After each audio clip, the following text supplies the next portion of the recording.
We will go on to the next topic, and I believe that's CPAP. So Farid.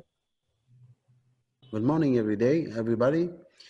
I would like, first of all, to thank, of course, Tom and Adriana and everyone. And thank Adriana and Leandro for your interventions, very interesting. I would like to thank the organizers for giving us another opportunity to complete the resources proposed at the session of non-invasive ventilation. I'm going to try to provide you the feedback that we had last time in the chat exchanges in the Q&A tab. We might think that the audience seemed very satisfied with the medical content that was already pretty much complete. And as a result, there was a small lack of time to address technical issues. Most of people thought it was very interesting with excellent medical and technical skills. But we felt through the feedbacks a lack of few information to have clear ideas about the advantages and disadvantages of all these solutions for LMICs. So the most frequent asked questions was which is the most efficient solution? How much does it cost? Is it easy to get it? Does it consume a lot of oxygen? And generally, what are the challenges it faces in terms of use and installations? That was answered with the excellent presentation of Adriana in a way, but it was I think, it was not sufficient. So does it require medical skills to use it? Does it need high-level skills in maintenance? So we have tried to do our best to respond to the Q&A in the most comprehensive way, but we felt it wasn't enough.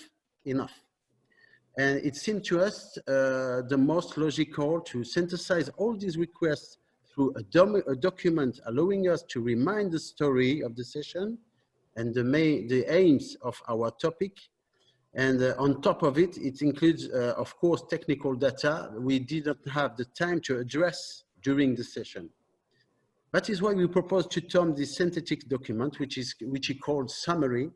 And to answer to Ranjo about the video, for those, we think that for those who do not have the time to watch a 1 hour video, they can be able in 10 minutes by browsing through a document like this one, to get an idea of the theme, the topic, and the issues, and eventually go further in understanding by watching the video. So what is in this? What's in this summary document? We have not obviously gone back over the presentations provided by Gilles Donner, my friend doctor, and Adriana, with all the extremely relevant contents of the WHO. As you all know, Pascal who was supposed to launch the debate and the technical exchanges in reaction to these two initial presentations, was unable to connect, and we were a little bit surprised as it was the first time for us, for the AFIB. And as a result, this document quickly reminds us of the moment in the patient's care pathway when non-invasive ventilation can be used. And the two main objectives of these treatments are to assist the respiratory work and the massive oxygenation of the airways of the patient, these patients, and especially the medical equipment available to apply this treatment with their advantages and disadvantages. With two large families, the families of ventilators in CPAP and BiPAP modes, the effectiveness, the safety of patient management was no question, but rather the medical and technical skills, the financial means, and their use their use implies. As it is a session with priority destination to LMICs, we insisted on solution to answer for a very simple specification. Farid, 30 seconds, because we need to get to polling. Okay.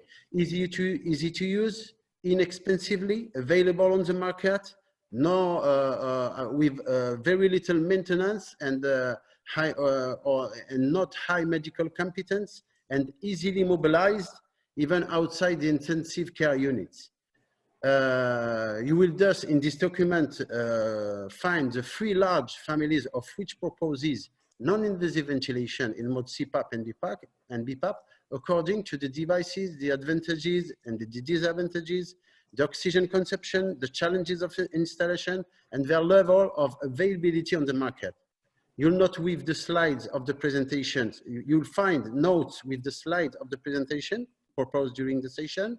And finally, we have included in each of the items discussed for each of these devices, short tutorial videos that clearly explain how these sets are made up and how they are used. And we hope that in this case, it will be overall in terms of content to meet your expectations. Thank you, Tom. Over. Thank you. The poll has been opened and see people voting on the topic of CPAP. Thank you, Farid. And remind you that there's also the Q&A tab, and there's been some answers provided there already. I'm monitoring it. While the poll is going up for a moment, some of the questions on the tab were, is it possible to have reused PPE for an African country? Adriana, I don't know if you want to respond to that.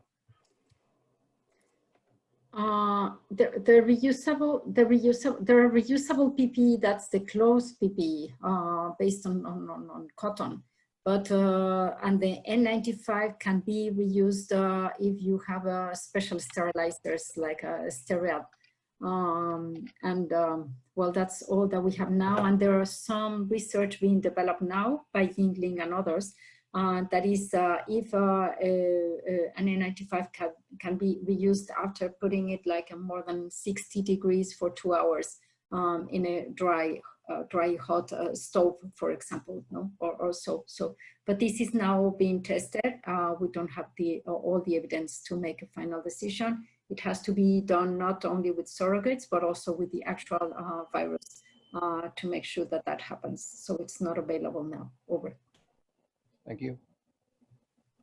So Tom, this is one of the areas where you see a lot of local production and innovation, and that is in PPE arena. And number one, it's easy to reproduce or construct a piece like that. But the point, like Leandro was making, is that the effectivity and the protection is deteriorating as you go from disposable item to make it a reusable item. And we need to realize that you lose characteristics. It's important to understand that the process has an effect and factor on your protection. So be careful and study the specification and the regulatory advisement on that.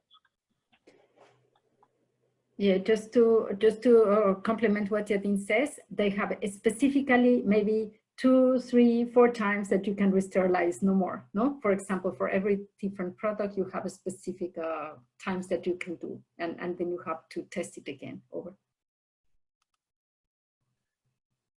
Tom, if you may, I would have a question for Adriana about one of the CPAP devices that she presented us during the session, which is an innovation. I would like to know if she has more information about this device that seems to be very promising and well, actually, I do remember very well. It is the UCL CPAP one that was approved by MHRA.